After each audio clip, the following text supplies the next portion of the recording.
Welcome to LBB.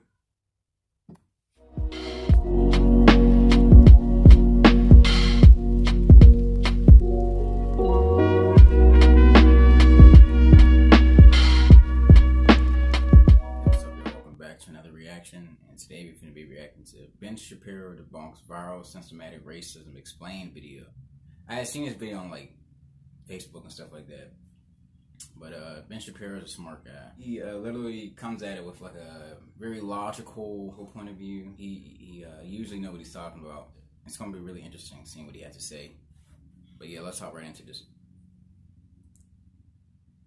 This is Jamal. Jamal is a boy who lives in a poor neighborhood. He has a friend named Kevin who lives in a wealthy neighborhood. All of Jamal's neighbors are African American, and all of Kevin's neighbors are white. Because Jamal's school district is mostly funded by property taxes, his school is not very well funded. His classrooms are overcrowded, his teachers are underpaid, and he doesn't have access to high-quality tutors or extracurricular activities. Kevin's school district is also funded by property taxes, so his school is very well funded. His classrooms are never crowded, his teachers are very well paid, and he has access to high-quality tutors and lots of extracurricular activities. So let's talk for a second about school policy. The reality is that if you wanted Jamal to be able to go to Kevin's school, what you'd want is something called school vouchers. You want people to be able to move away from their school district. One of the chief reasons that Jamal is confined to his local public school is because of Democratic policy that has decided that you must go to school in the district where you live. And this is also why a lot of people have left lower income areas and moved out to higher income areas specifically for better public schools. So if you want Jamal to have the same educational opportunities as Kevin, perhaps you should have school vouchers for private schools, or perhaps you should have charter schools, which is what Mayor Bill de Blasio in New York is fighting against, or perhaps you should break the teachers' unions, which are costing a fortune, particularly on a disproportionate level in areas where they're not spending enough taxpayer dollars. So I'm all for improving Jamal's schools. I'm also all for Jamal having all the same educational opportunities as Kevin. The problem is most Democrats are not. Kevin and Jamal live only a few streets away from each other. So how come they're growing up in such different worlds? They only care about you when it's voting season. For success. The answer has to do with America's history of systemic racism. To understand it better, let's look at what life was like for Kevin and Jamal's grandparents. In order to understand what's going to happen in this video, you have to understand how systemic racism is being defined. Systemic racism is a really amorphous term. It could mean many things. It could mean that the institutions of today are racist, in which case everyone would oppose them. Or it could mean that all inequality is explainable by racism, which of course is not sustainable. It's not a good argument. The argument that this video is going to try to make is that all of history has meaning.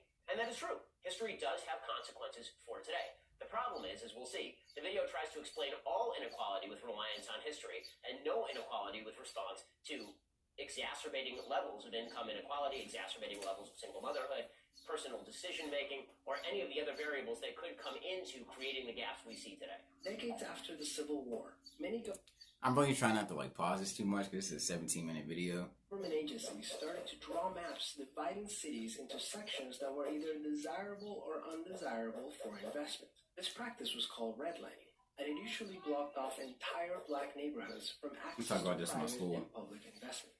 Banks and insurance companies used these maps for decades to deny black people loans and other services based purely on race. Historically speaking, owning a home and getting a college education is the easiest way for an American family to build wealth. But when Jamal's grandparents wanted to buy a house, the banks refused because they lived in a neighborhood that was redlined. So Jamal's grandparents were not able to buy a home, and because colleges could prevent them from attending through legal segregation, their options for higher education were really scarce. So let's talk about redlining. Redlining became illegal in the United States as early as 1968. The Equal Credit Opportunity Act was followed by the Home Mortgage Disclosure Act in 1975, which was a predecessor to the Community Reinvestment Act, both of which were an attempt to ensure that people who are living in low-income minority neighborhoods could actually get loans. And these things were very effective. In 1992, researchers at the Federal Reserve Bank of Boston tried to look at the data. They collected information on some 30 variables related to lending decisions. They found that virtually all of the difference between minority and non-minority denial rate. Serious, man? Come on, man. You turn that shit off, man. This was explained by those variables. A reanalysis of that information found that black-owned banks were actually lending to white-owned businesses at higher rates than they were lending to black-owned businesses. Furthermore, if it seemed that banks were discriminating against black borrowers on the basis of they needed to have higher credit qualifications, what you would see is lower default rates from black clients clients of banks, from people who are borrowing money from banks in the black community. There are zero studies that show any of this. So the bottom line is this. Redlining was an evil and awful policy. It was made illegal in the 1960s. By the 1980s, the banks were not lending at disproportionate rates. In fact, if you look at among different communities, as Thomas Sowell has pointed out, Asian Americans get loans more easily than white Americans. That does not mean the banks are being racist toward white Americans on behalf of Asian Americans. When it comes to college education, it is also worth noting that, yes, there were many universities that were segregated. There were many universities that did not allow black people to attend. Since the 1970s, the most prominent measure that has been used in order to admit black students to major universities across the country has been affirmative action, which actively discriminates against people who are not black in favor of black applicants, specifically by ensuring that black applicants don't have to have the same test scores or GPAs in order to get into those same schools. So not only has policy been corrected, it's been overcorrected in these areas. Kevin's grandparents, on the other hand, got a low-interest loan to buy their first house and got accepted into a handful of top universities, which traditionally only accepted white students. This opened up a wealth of opportunities that they were able to pass on to their kids and grandkids. The basic assumption of this video is that if your grandparents are rich in the United States, this means that you are rich in the United States. And if your grandparents are poor in the United States, that means that you are poor in the United States.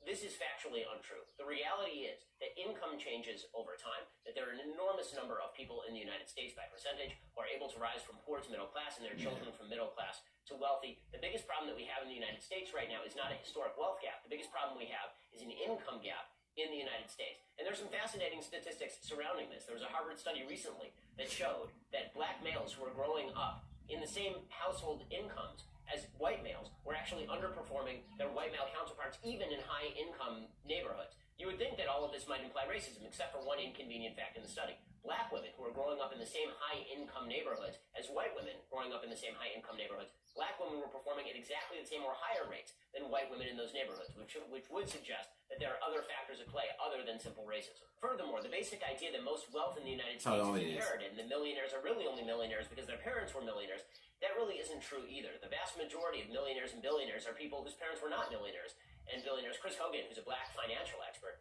he did a survey of 10,000 people, and what he found was that of those 10,000 people, 74% of millennials believed millionaires inherited their money, 52% of baby boomers did, but only 21% of millionaires received any inheritance at all. Just 16% inherited more than $100,000. Super wealthy people are just like, they're just super competitive, man. You get that work. $1 million. They're willing to work in reality, for it, bro. The best path toward wealth in this country is income mobility, not inherited wealth. This opened up a wealth of opportunities that they were able to pass on to their kids and grandkids.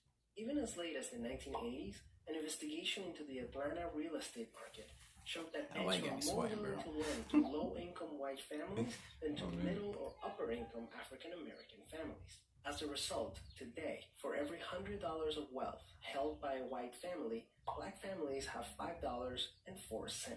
A 2017 study confirms that redlining is still affecting home values in major cities like Chicago today. This explains how Kevin and Jamal inherited...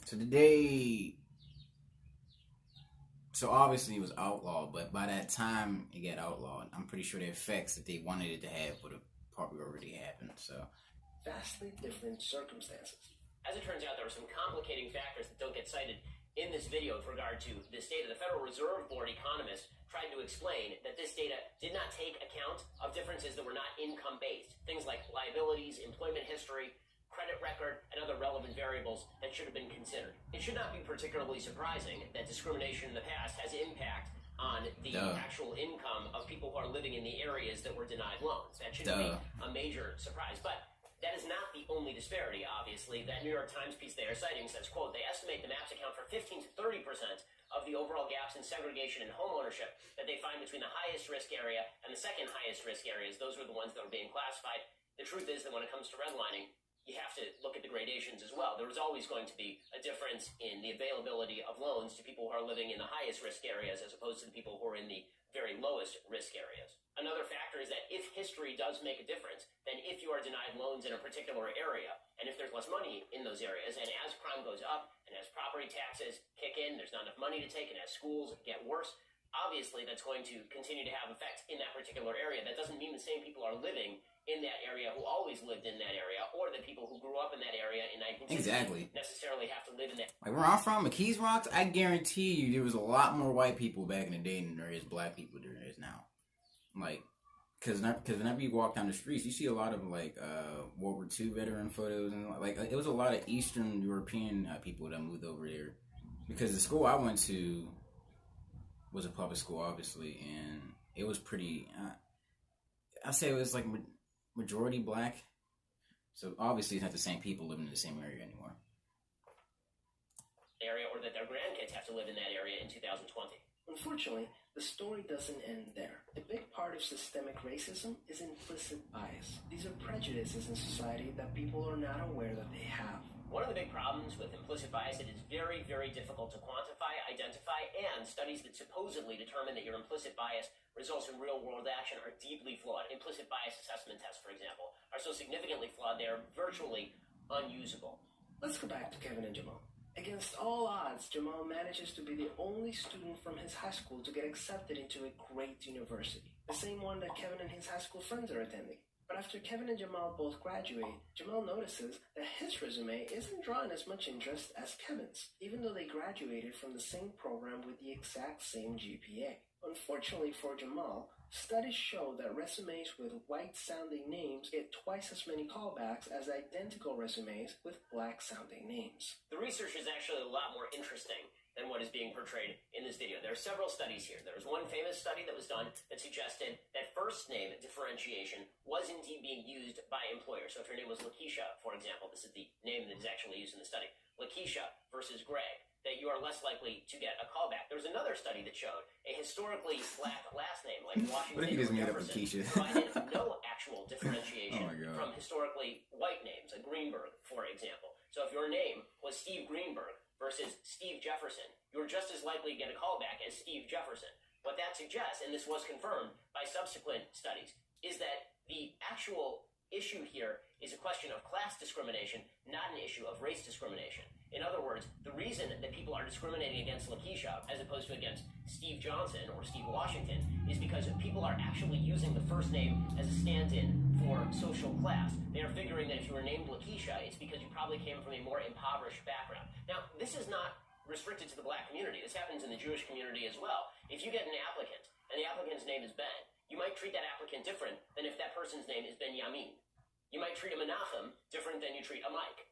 And that is because you are trying to read into the person your perceptions of culture or perceptions of class, not really perceptions of race. That's really, really important when you look at these particular studies and suggest that racial discrimination rather than class distinctions are at the basis of whatever hiring discrimination is happening here.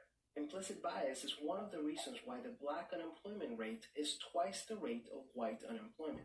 Well, this tends to neglect one key factor. What did you major in? What did you study? It turns out that people who major in education aren't going to do as well as people who major in engineering. According to research from the Center on Education and the Workforce at Georgetown University, there's a quote from PBS, African-American college students are more likely to pursue majors that lead to low-paying jobs, setting up many for future debt and underemployment. Over time, these occupational choices contribute to the wealth and opportunity gap. Like I said, Ben Shapiro, he's always coming with the facts, man. This video is super long, and I don't know if my camera can handle all of it. It's trying to upgrade to a better camera, y'all. But, for me, man, this whole race shit is just fucking ridiculous, bro. It just goes to show how primitive our species is. That this is what you're worried about, bro. So many other things. But man, if you enjoyed this reaction, let me know down in the comments below. Make sure you like, comment, subscribe, and share. We're trying to reach 1,000, man. It's the race in 1K subscribers. But yeah, we'll see you next time, LBB. Peace.